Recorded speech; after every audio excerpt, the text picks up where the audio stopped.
Le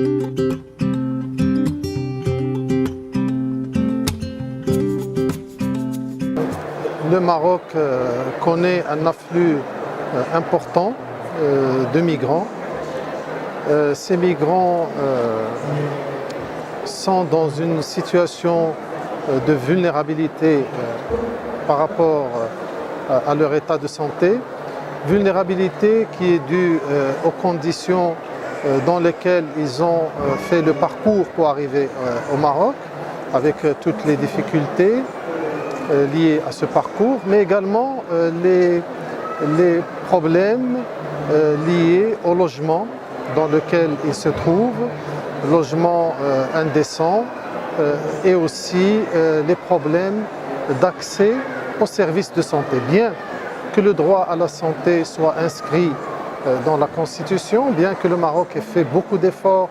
pour faciliter l'accès aux services, aux biens et aux équipements de santé,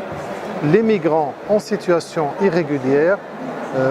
font face à de nombreux obstacles.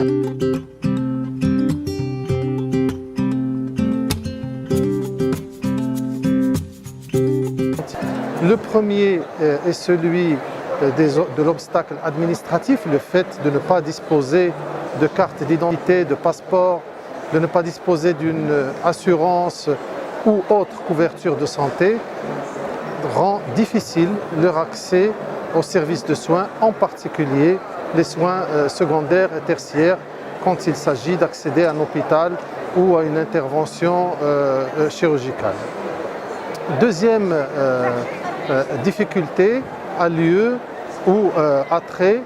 aux attitudes et comportements de certains personnels, des attitudes qui peuvent être stigmatisantes ou des comportements discriminatoires en raison de la couleur, de la langue ou de l'origine ethnique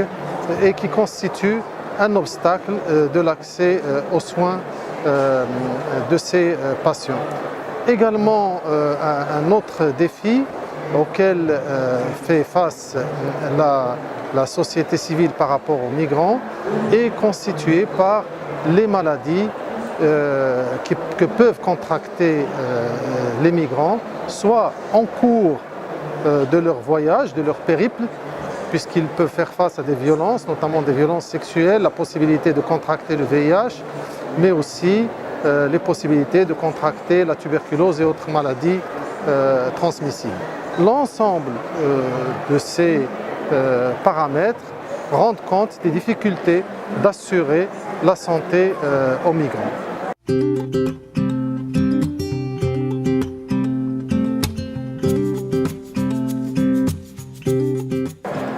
Et donc,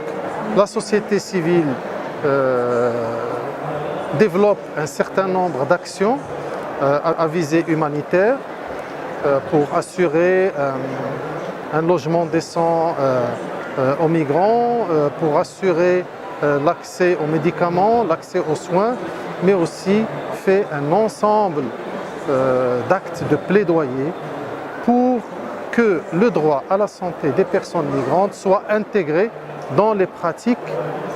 de l'institution qui s'occupe des soins de santé des populations.